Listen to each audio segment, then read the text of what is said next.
Hey, this is Darren from Property Prosperity. I just thought I'd have a bit of a chat to you about real estate agents. I know a lot of people sometimes wonder when they're selling their house whether the agent is acting for them, really. So, and I don't know whether you actually thought about it. Is the agent actually working for me or are they working for somebody else? By law, the agent's always meant to act in your best behalf because at the end of the day, you're paying commission, you're paying them money, and they can really only act for one person at a time, and that person should be you. And if they're not going to be you, who else could it be?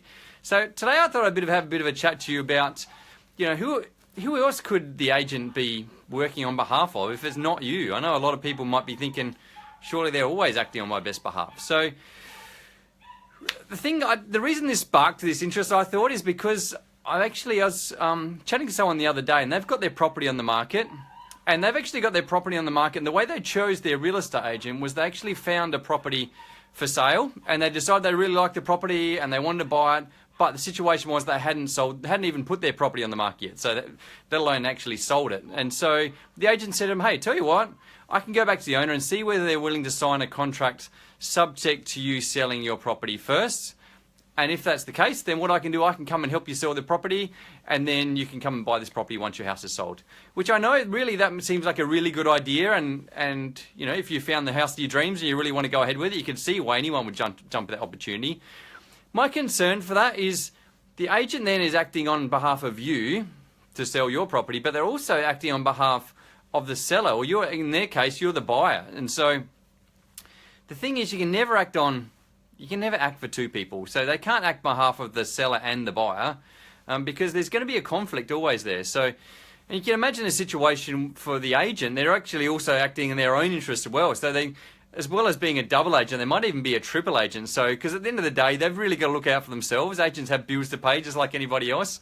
Hey guys, thanks for joining. I can see a whole heap of people joining, so thanks for joining. And if you like what I had to say, click on the like button. I really appreciate it. Even if you don't like what I had to say, still click on the like button because I really appreciate it. And if you know someone that's selling their house or thinking about choosing an agent, they're not really sure, how to go about it, and maybe they'd find this useful, and then maybe click on the share button. I really appreciate that too. So the scenario is a lot of people go along to people and sort of say, hey, well, that's great. I'm thinking about selling my house. I haven't sold it yet, but I found the property that I really like. And so I'll just get the agent that's selling the property to me to get me to help me sell the property as well. The issue with that is the agent then is acting on two people's behalf. They're acting on the person that's selling you the property as well as for you, and as well as the fact that it becomes a bit more of a bigger deal for the agent then, because obviously if they don't sell your property, they don't sell the other property. That means they list out on two properties they're going to sell. And obviously the thing to remember is the agents only earn any money when they sell the property. So it becomes a really big deal from a lot of onus on the agent then to make sure they sell your property, because then they'll be able to sell the first property as well. So why that's important? Because obviously from the agent's perspective, they really need your property sold. So the question then is, are they maybe, obviously we hope that all the agents are ethical, but then even if they are ethical, there's still going to be a lot of pressure on them trying to get you to sell your property. And so there's a good chance they may want you to drop the price you're going to sell the property for. Or maybe the other thing too is because they feel a little bit inclined to know that it's really important they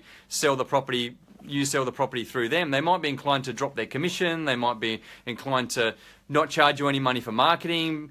And these things obviously going to have an effect on the motivation of the agent to try and get you the top price. If they're not going to spend any money on marketing, they're not going to get as high a commission as they otherwise would. They're going to lack a bit of interest to try and get you the best price you possibly could.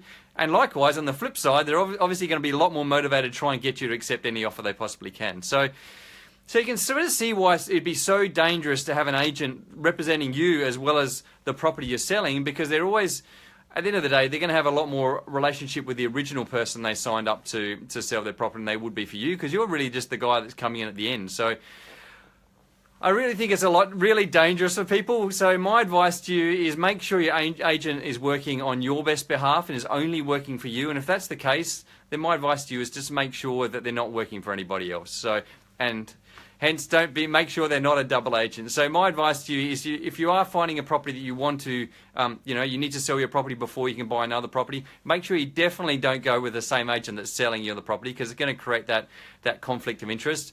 Or even better, if you've got the opportunity, just hold off on buying the second property until you've sold your property first. So I would probably, because the cool thing about that, it makes the process a whole less stressful. Because the thing you're going to find, if you've signed up to buy a property subject to the sale of your property, even if the agent isn't putting pressure on you to sell your property, because you don't want to miss out on the property you really like, there's a pretty good chance that you're going to feel pretty desperate to sell your property as quickly as possible. And when we're selling, that could be $10, $20, $30, $40, $50,000 cheaper. You're going to sell your property just because you really don't want to miss out on the property you really love. So my advice, you don't put yourself in that position where you have to sell at a significant discount.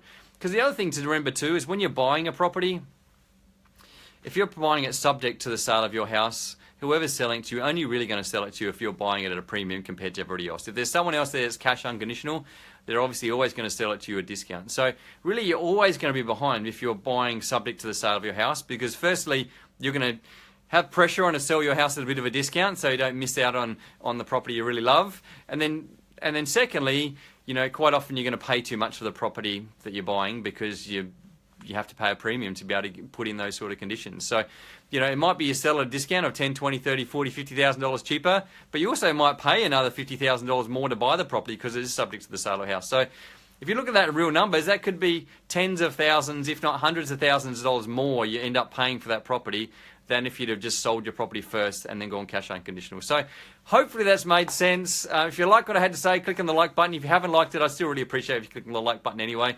If you know someone's got this similar situation, click on the share button because I'm sure they'll appreciate it. And hopefully people don't make the same mistake as those people I talk to where they've got the agent acting on their behalf but also the property their buyer's behalf, because it can only really work out in a bad way. So my advice to you is, definitely make sure the agent is working with your best efforts in mind, and don't get yourself in that trouble. So thanks for joining. If you've got a comment, I'd love to hear your comment in the comment box. If you've got something you'd like me to talk about in a future episode, put a comment in the comment box. I'd love to have a chat about anything to do with buying, selling, or investing in real estate. Bye for now.